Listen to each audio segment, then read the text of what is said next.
Welcome to Music Industry City's Tuesday Talkies, where we discuss what's going on in the world of music business. I'm Peter Schwing, and joining me today are my fellow co-hosts Sam Tall, Stephanie Carlin, and The Duke. In case you missed it, Aisha Damo has moved over to our new Monday kickoff show, so be sure to check that out. And if there's something you'd like to chime in about, let us hear your thoughts in the comments below. So today, the team is going to talk about TikTok's growth and the Creator Fund, AI's role in music streaming, having faith in trusting your process, and we have a very special guest, Emily White, best-selling author and entrepreneur and the founder of Collector Entertainment and iVoted. She's here to talk about the largest digital concert in history on this coming election day. We have a lot to cover, so let's get to it. Did you know that in America, there is a legal way to overthrow the government? It's called voting. And this is when you get to choose who you want to run this country. It's not just the president and vice president you're voting for. You get to vote on who you want to represent you in Congress, people who make and implement policies at the state level, and you even have the opportunity to vote directly on proposed policies and ballot measures. This is the day your voice matters. And especially in this time of COVID, it's even more so important to plan ahead and get all the facts before November 3rd. Luckily, we have one woman who is leading the charge in the music industry in order to generate more awareness of the importance to get out and vote, and her name is Emily White, founder of Collective Entertainment and iVoted. Emily, welcome to the show. It's great to see you. Awesome to see you, Peter. Thanks for having me. Yeah, so this is fantastic what you're doing. So let me just give a little background for our viewers on you. I mean, I could list everything you have accomplished in your life, but we only have limited time here. So let me pick out some of the highlights. Artist manager, multiple times business owner, adjunct instructor at New York University, speaker, consultant, author of Interning 101, and your latest book, which is a #1 Amazon bestseller, How to Build a Sustainable Career, Music Career, and Collect All Revenue Streams, plus a record-breaking swimmer. So did I miss anything? No, I think that sums it up. Thanks. So fantastic. So before we get into more about iVoted and the Election Day concert, bring us up to speed on your latest book, which at this time is especially important for people to look at their career from a business standpoint. So tell us about it. Definitely. Mm-hmm. For sure. Thank you. Yeah, I mean, it was information that I felt like I was explaining to people over and over. It's information artists always want from me, but I also think it's information that's out there. I've just never seen it put in order from recording to release. So, you guys know better than anyone, the music industry was set up decades ago before any of us were born to confuse artists. So if you're trying to teach that information out of order, that's going to be really confusing for the student and really confusing for the educator. So I just didn't feel like you should have to have access to me to get this information in the way that I want to present it. So that's kind of the first half of the book. And then the second half is, collecting all revenue streams. I was sick of taking on national acts and finding money for them. And on one hand, that's definitely part of a manager's job. But on the other, if that's happening to artists we've heard of, what about everyone else? So it was just really important for me to get this information out there. If it helped one person, I would have been thrilled. And the fact that I hear from artists every day about it and that they're sharing it with one another is, really means the world to me. Yeah. Well, what would you consider the one key item that musicians should be focusing on at this time with everything going on? The same thing they should always be focusing on, data. Technology companies are the most valuable companies in the world because they have all of our data. And we as industry people and artists tend to just give that, to Spotify, Apple, MySpace, whomever, right? So the more email addresses, the more phone numbers, the more fan location artists can be collecting, the better. And now is such a great time to do it, actually, because it's a great time to educate yourself, start doing webcasts, and connect with your audience online.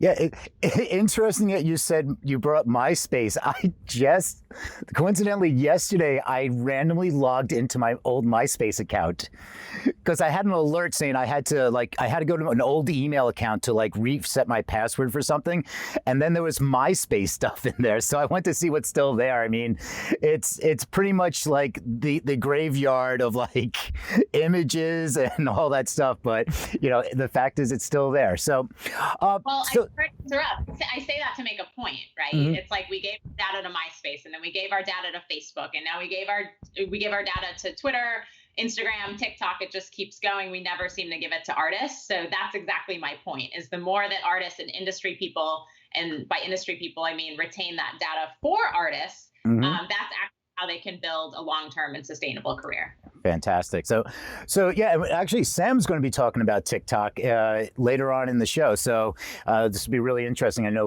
he's going to be talking about some data and some economics behind it. But let's go back to the 2016 election, and tell us why you started iVoted at that time, and what was your goal? Yeah, definitely. So I'm originally from Wisconsin. I'm based in New York City now. And the presidential election was decided in Wisconsin by 22,000 votes and change. It was decided in Michigan next door by 10,000 votes and change. I'd read that voter turnout was down in Milwaukee, where I'm from. And I was like, 22,000, that's our basketball arena. Why don't we put together some sort of sick concert and tie in voting? So that's what we did for the 2018 midterm elections. We activated over 150 venues in 37 states to let fans in on election night who showed a selfie from outside their polling place. All of these amazing artists perform: Billie Eilish, Playboi Carti, Maggie Rogers. We got all this great press that was totally organic. And it was just myself and an intern working on it. It was an idea that caught fire. So now we've pivoted, obviously, under the pandemic, and we've been inviting artists to perform via webcast. Fans can access the election night November 3rd stream by RSVPing with a selfie at home with their blank and unmarked mail-in ballot, or from outside their polling place. If you're not 18 by November 3rd, or you're not a US citizen or ineligible to vote, you can RSVP as well. That info is on our website at ivotedfestival.com. And instead of just getting artists that we know personally, or that we hope people will like, or that we think that they'll like, we partnered with Chartmetric, and we've been reaching out to the top streaming artists in and or from each state. We're still not funded, although I'm leading a team of 175 volunteers, so there's a lot of passion this year.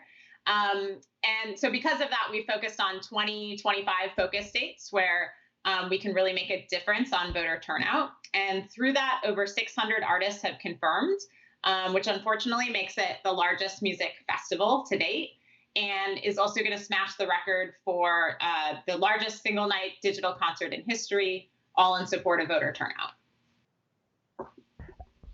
I mean, that is just absolutely amazing. So, well, when you first did this, and I guess this is also in education in for entrepreneurship, is like you went out, you had this idea and this concept, and you presented it to the music industry, and of course, it's like, oh, we're going to go oh yeah, tell me more, or they want to see validation in it. So, what was after the first time into 2016? What was the music industry reaction?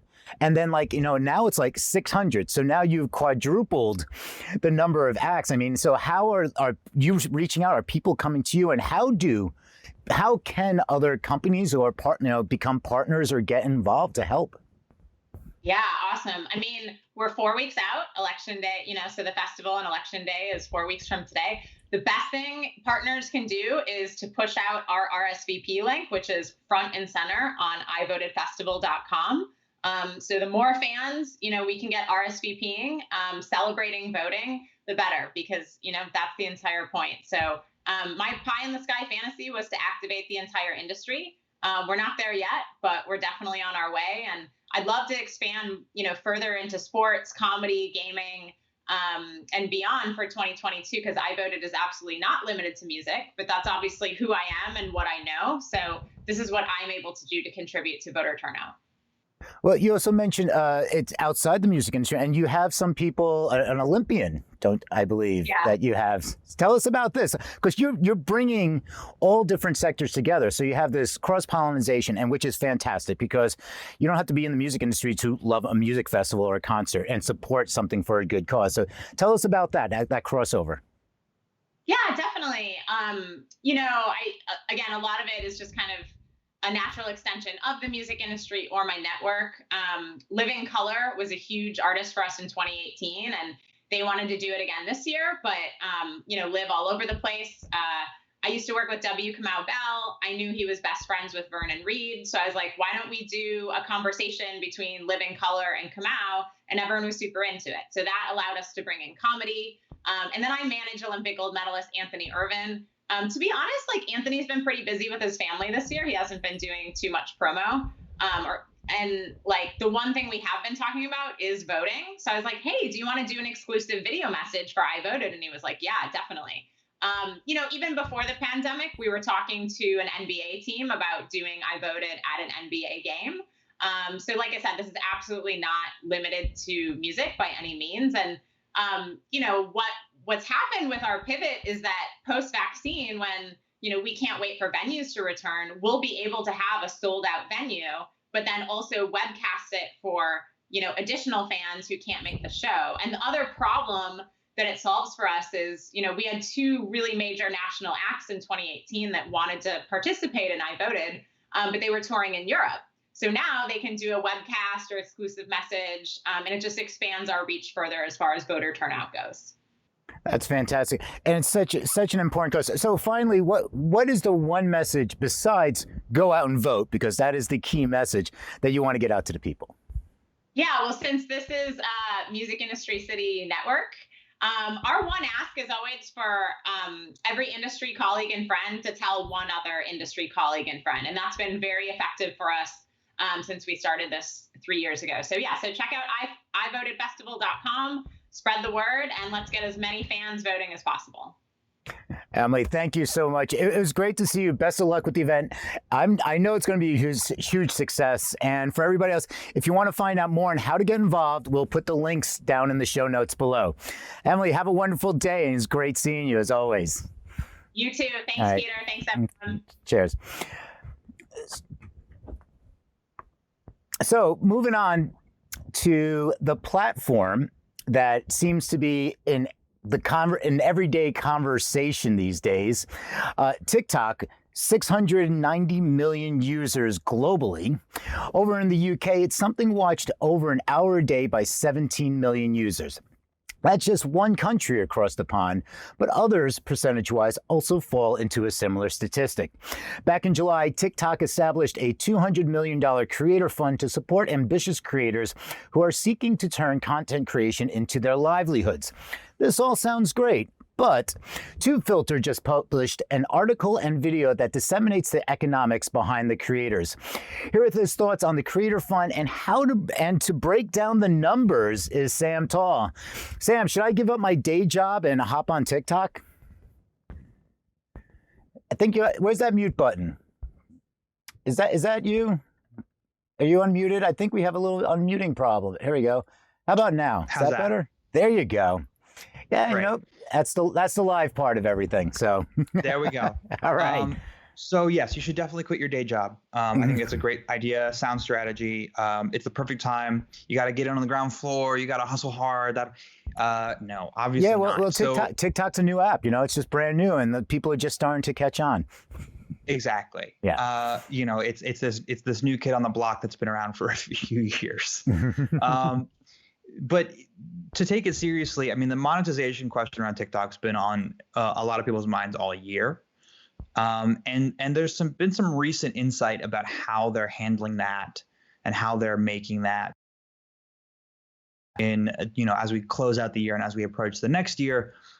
They've obviously been in the limelight a lot with people staying home and with people making new content. And there's been a lot of cool like family stuff and commentary, and it's very UGC friendly. It's amazing, the kind of content. It's definitely a very different vibe than YouTube, which is now pretty staid in its ways around vloggers and lifestyle content. But the monetization on TikTok it was looking like it was going to take a very similar tack to Facebook. For those who don't know, the way that YouTube monetization works is primarily based on AdSense. So for ads that run on YouTube, a ratio of those revenues get paid out to the creator of the video where the ads are appearing. And if there's music in that video, that revenue is probably going to the label or rights owner instead of the creator of that video for copyright reasons. Facebook is different. Facebook, in order to accomplish some goals around monetization and clearing up rights-related issues, decided that they were going to set aside a pool of money, and then of that pool, they were going to prorate out to rights owners and content creators. The content creator side of that's really new this year. The rights owners part, the music rights owners part, was something that happened, I think, a year, maybe 2 years ago. And so it's been limited. Obviously, Facebook has continued to grow, but that pool of money has not. And so the exposure may be going up, but the actual revenue per 1,000 views is going down. TikTok is now in the unenviable position of having to figure out how to do this themselves and how to compensate creators to continue to grow, continue to compete with other platforms that do compensate, especially with music, because there's copyright-related issues, not just creator retention problems. Some data out of Europe and some of the user bases out there suggest that it's in the 2 to 4 cents per 1,000 views range. By context, YouTube is more like $2 to $4. But of course, you got to keep in mind that YouTube content tends to be on average 5 to 10 minutes. On TikTok, it's usually around 15 seconds, maybe 30 or 60 if it's a longer one. So it's a very different consumption speed. Just like with Facebook videos, the sharing is super high, the views are super high. So it makes sense that the 1,000 views are a little bit cheaper. It's also a smaller platform and a little less friendly to advertisers right now. Here's where we hit the problems. They're still treating music from that sort of pooled and prorated basis. I recently got some royalties in from TikTok for an artist that I work with and had put out their music on TikTok. It's some like 200 million views or something like that for a few $100s. I mean, I don't understand how that's like at all logical. It doesn't seem like that's where we, ought to be. For a platform that's based around music, it should be a lot higher. And it's a little frustrating. Couple this with the fact that when I shared this information in Artist Managers Connect, everybody had a different experience. There is no standardization here. It's like, is it the label that gets the deal, the distributor that gets the deal? Like, who's cutting the deal that determines what the prorate is? Because I love the distributor that I worked with, but did they have a shitty deal? Like, is that going to mean that like I'm always going to get underpaid for TikTok versus other people who are on different distributors? How is that fair? At least with Spotify, you can kind of guess roughly 3 to 4 tenths of a cent. Is pretty easy to predict now. And with Apple, it's even easier because there's no ads on Apple Music. So it's all premium revenue, and you can kind of guarantee what the per stream rate is going to be based on the users and based on the revenues reported. TikTok, we're not there yet. And, frankly, with how prolific the music is, it should be compensated better. Now that's obvious. And obviously the promotional value of it is evident. We have stars emerging off of TikTok just for their music going viral in challenges and trends and all kinds of stuff. I don't want to diminish the value of that, but that's also true on every other platform.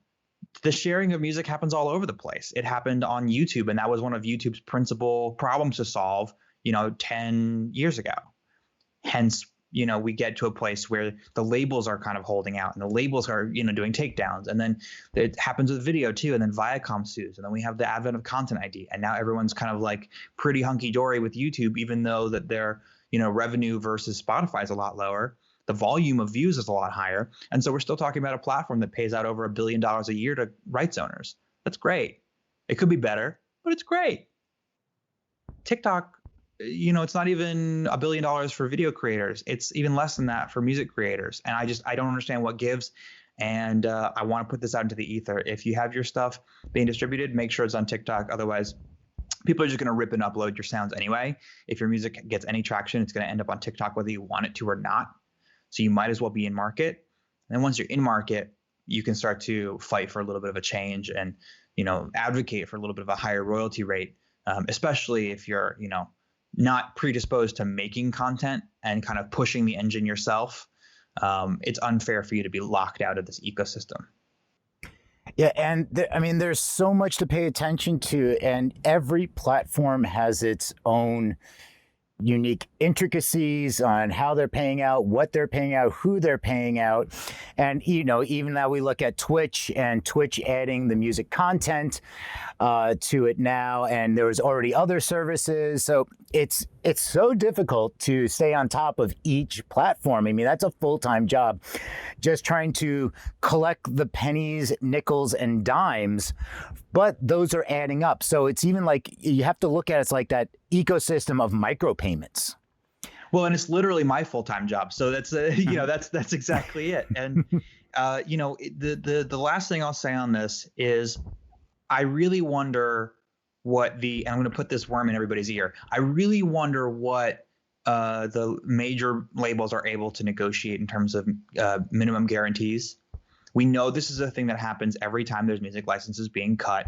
We know it's a big part of why YouTube had a recent sort of dispute with Coda in Denmark for licensing, and then they kind of worked around it with Polaris as a more of an aggregated European licensing body. Spotify notoriously has minimum guarantees to the labels they have to accommodate for, which we don't know what those numbers are. We don't know whether those jive with the rates that everybody else is getting. It could be a lot higher. And they can just allocate themselves money and then pay to the artists the royalties that are expected from Spotify, even though there's a lot more happening. Right. Is that happening with TikTok too? I bet it is. Well, yeah, exactly. So, all right, thanks. That's a lot to think about, and it's something that we have to continue that discussion and see really what's going on. So, thanks a lot for that. And AI. So, continuing with the technology, AI is playing a bigger role in music streaming than you've ever imagined. And do you know what's happening behind the scenes when you start streaming music? Besides helping to mix up your playlist based on listening habits, there's also audio leveling, removing spatial gaps, and much more. In a recent Fortune article, Tony Jabara, head of machine, that is actually last week's title. How about we put on this week's title? For music, it's pretty easy to get someone to consume by giving them what they consumed yesterday. It's kind of table stakes, using AI to occasionally pepper in surprises based on a person's prior listening. Helps spice up the personalized playlist and help prevent them from leaving. And here with his, perspective on this is the Duke. Dave, how are you? I'm good, man. Sam, I love that, man. I was just, woo. Sam was hitting me today with TikTok visions. Yeah, right on. So what are your thoughts on, this whole AI stuff? It's inevitability, Mr. Anderson. It just is what it is. The thing about it that kind of really got me was, coming up in the music business, like everything that was new and exciting. My first time at Sterling Sound, sitting behind Chris Geringer, getting like our record mastered was like, it was an awesome thing. Have people say, "Hey man, you want something to drink?" And it was all rad, And now my buddy Mikey told me, he's like, "Hey man, you gotta check out this new mastering plugin. It just does it for you automatically. It just takes the algorithm of whatever song you give into it." And I said, "Man, that's not fun, like." Does it give you water too? Like, it's a whole different wave. So now when you talk about like AI and Spotify and YouTube, I think it's the other side of the coin where it can actually be kind of really rad in a sense that it's like YouTube will show you things that are relevant to the search that you're on, right? Spotify kind of really doesn't necessarily do that unless you're on a playlist. The AI aspect of cutting out silence and these type of like automated things is rad. I think but less exciting in the mastering realm, or having something automatically mix the record for you when you press the button, because the next thing after that is let's just have the AI write the song for us, and it can also put on our socks, which would be really rad, and we could just lay in bed all day.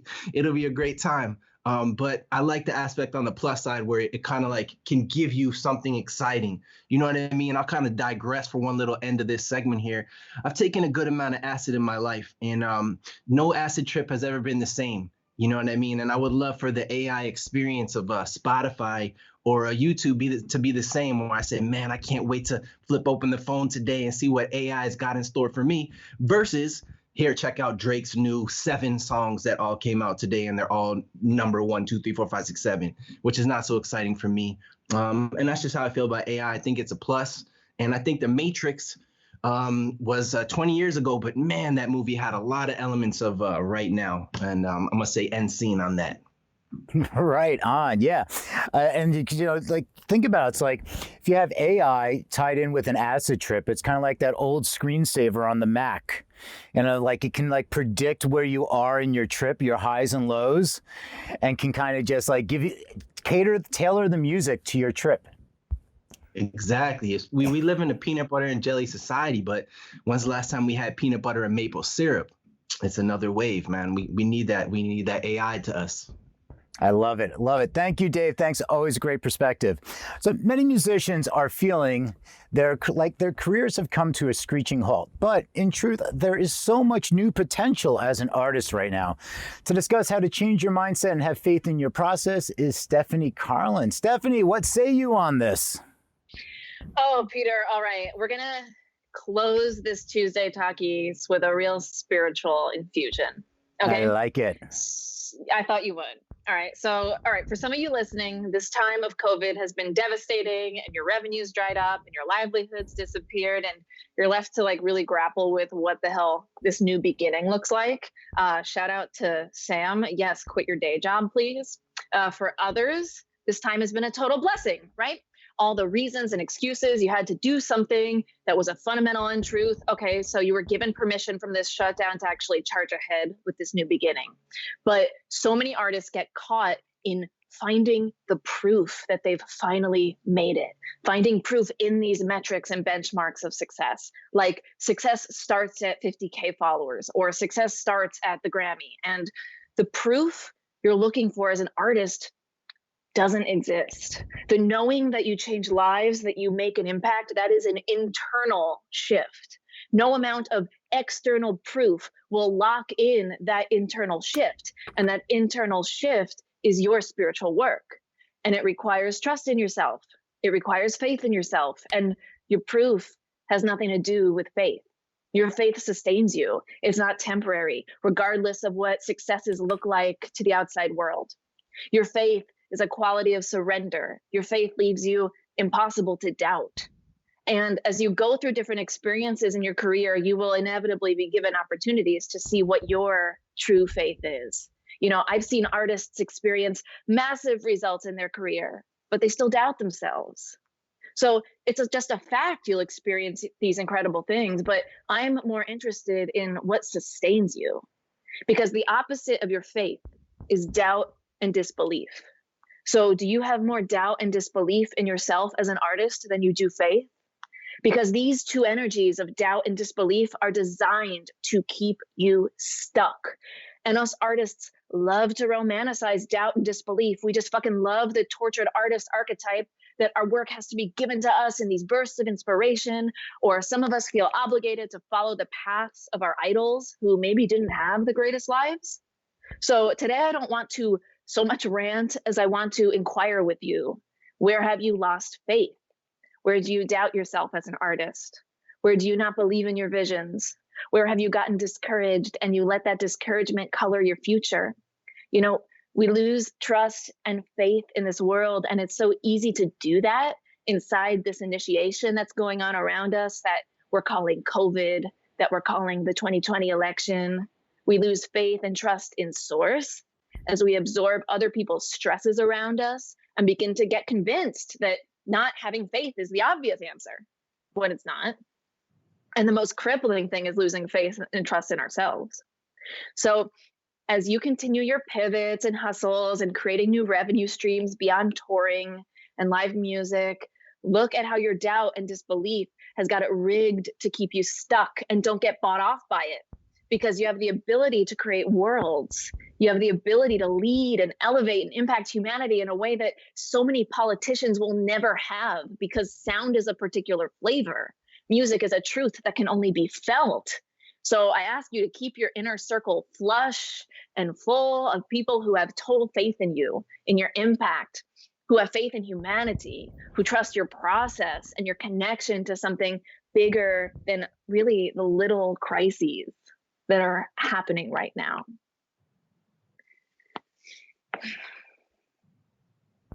And that's one to think about. I love it. It's, the whole thing about, having faith and belief and trusting your process. It's different things. faith is different than trust in your process, faith in yourself. Would you say something like that? Faith is different than trusting your process. You know, I'd really call them different flavors of the same thing, and continue to chip away at what leaves your faith irrefutable as a leader, so that as other people's inevitable doubt and disbelief bumps up against your field, you have the grounding to actually lead them. Fantastic. I love it. Thank you, Steph. That was a great way to end up Tuesday Talkies today. So, well, and that is it for today. And thank you all for tuning in. If you want to continue the conversation, leave a comment below. And if you find this interesting, hit that subscribe button and ring the notification bell to be alerted about new shows. You can also find us at musicindustrycity.com and on your preferred podcast player. Thank you again to our hosts, Sam, Stephanie, and the Duke. Have a rockin' day.